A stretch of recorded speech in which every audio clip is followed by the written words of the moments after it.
Ellie, what are some of the things you like about this car? The door. You like the power doors? Yes, the press the button. Yes, and what else? The table. The table. Uh-huh. Anything else you like? The wood. You like the wood? Ooh, me too. Yes, that's a good one. That's a good one. Nothing to see here, just a dad dropping off his 5-year-old little dictator to school in a Rolls-Royce Phantom. It's probably what public school looks like in Dubai. Little miss?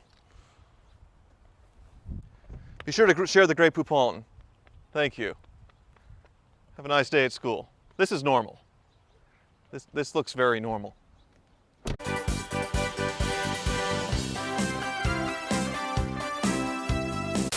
Oh, hello.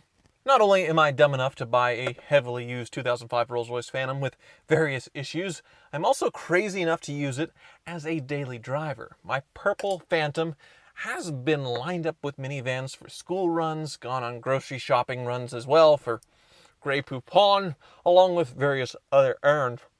There are so many enjoyable things about daily driving a modern Rolls-Royce, but there are also plenty of regular... Oh, let me finish this. But there are also plenty of negative circumstances to all of this pomp. No, I put too much mustard on this.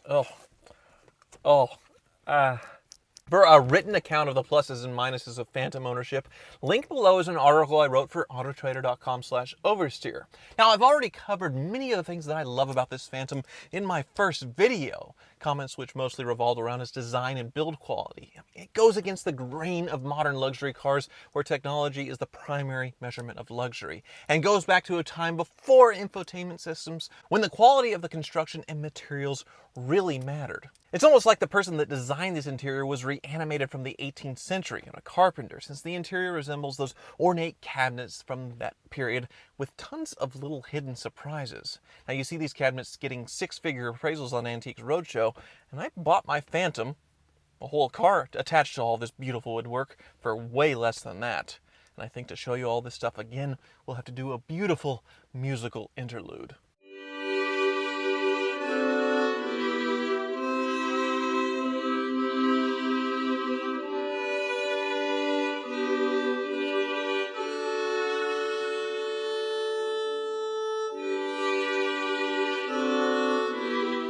The styling is another huge draw for me with this Phantom, as another usual gripe that I have with modern luxury cars is they all look the same. Instead of going with the trend of building yet another futuristic looking pod with 4 wheels, a big blob, Rolls-Royce stuck with tradition, giving only tasteful updates to their timeless design language. Another benefit of being stuck in their ways is my 2005 Phantom looks very similar to a new one, which can cost upwards of $500,000. Can't really tell the difference.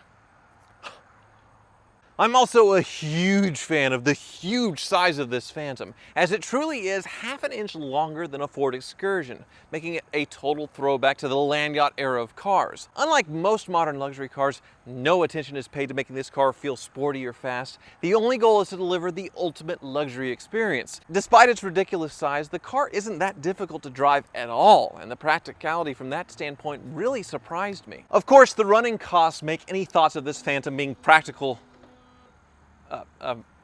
ridiculous. Me getting mad about it would be like me moving to Seattle and complaining about the rain, but I was still surprised a little bit by the insurance quote. $1,100 for 6 months, which may seem low to some, but it's actually twice the cost of my similarly valued 1995 Ferrari F355. This is probably due to the astronomical parts prices that would easily total out this machine, even in a minor accident. I shared some of these ridiculous parts prices in my previous video, such as the front window regulars that cost $1,300 per side, so I know I'm in for a world of hurt when other things break. Ugh. Now, these astronomical parts prices wouldn't be so annoying if they weren't just mostly repurposed BMW parts with an extra zero added to them, but even worse is the super obvious BMW stuff on the inside. Now, I can deal with having a BMW 3 Series key and a BMW 3 Series slot, but does it have to make the same chimes as a BMW 3 Series? Really? Have you hear this? I don't know what I'm expecting. Maybe like a string quartet or something like that. It's a Rolls Royce. Whoa! Not quite the tightest turning radius. Okay, try it again. They also made the gear selector look more like a Rolls Royce gear selector, except it's made of the same cheap plastic that you would find in a normal BMW.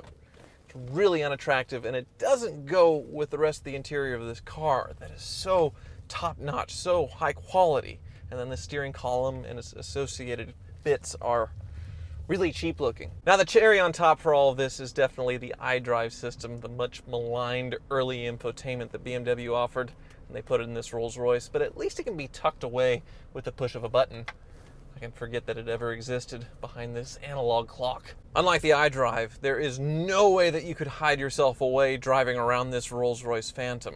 Not in the slightest. This thing gets tons of attention, and I'm super surprised about that. People stop and take pictures, ask things about it, and it's a lot of non-car people. And I took this thing to a cruise-in where they were doing a little judging. They gave me a trophy for best interior, which was really exciting, but the thing actually drew crowds and a lot of women for a change. I've never driven a car and never attracted women for any reason, period, so this was quite an adjustment for me. Now this may sound like a good thing to a lot of you, a car that attracts women, attracts large crowds of people, but believe me, it gets old after a while, especially when people ask these inappropriate personal questions like how much money you make, how much the car was, and those kind of things. And I think I may get to the point, if I daily drive this thing, that I just will want to shy away from all of that. It'll get old really quick.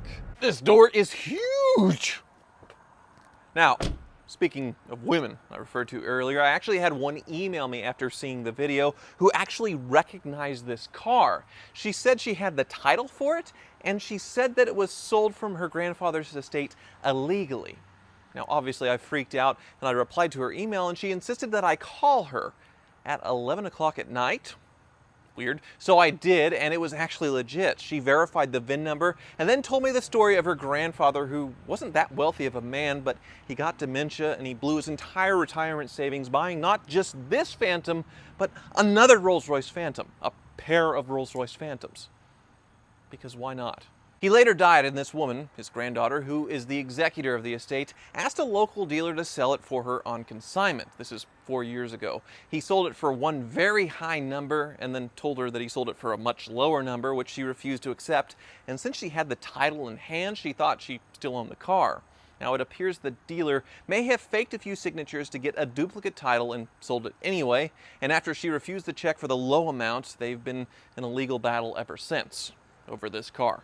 Now, thankfully, she wasn't trying to get the car back, but she was curious if it was the same car. The car has actually changed hands twice in the 4 years since, and since the selling dealer in Chicago had a title, I'm not that worried, but still a weird story. It only reinforces that you would have to be crazy, or in the original owner's case, going senile, to actually buy a purple Rolls-Royce Phantom. Now, while I won't have any problems with the original owner's estate, there are some problems caused by the previous owners, such as mechanical issues and this glue on the hood trim that's ruined the aftermarket wrap. And really, what should I do with this wrap? Should I take it off? Keep it? I'm gonna have to redo it either way, but I guess I'm gonna peel it off and see how it looks without the wrap and then decide if I'm going to redo it again. There's also the problem with finding tires, as they don't make them in this size of run flat anymore, so I'll have to deal with that in the near future as well. Now, even with these problems, I still think this purchase was very much worth it, but ask me that question again in a few months and you might get a different answer. Or actually, in this case, in a few hours, because this just happened.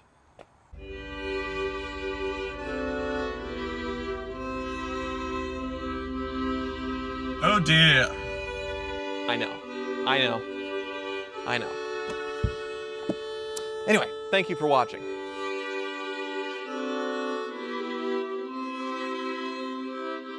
It's gonna be bad.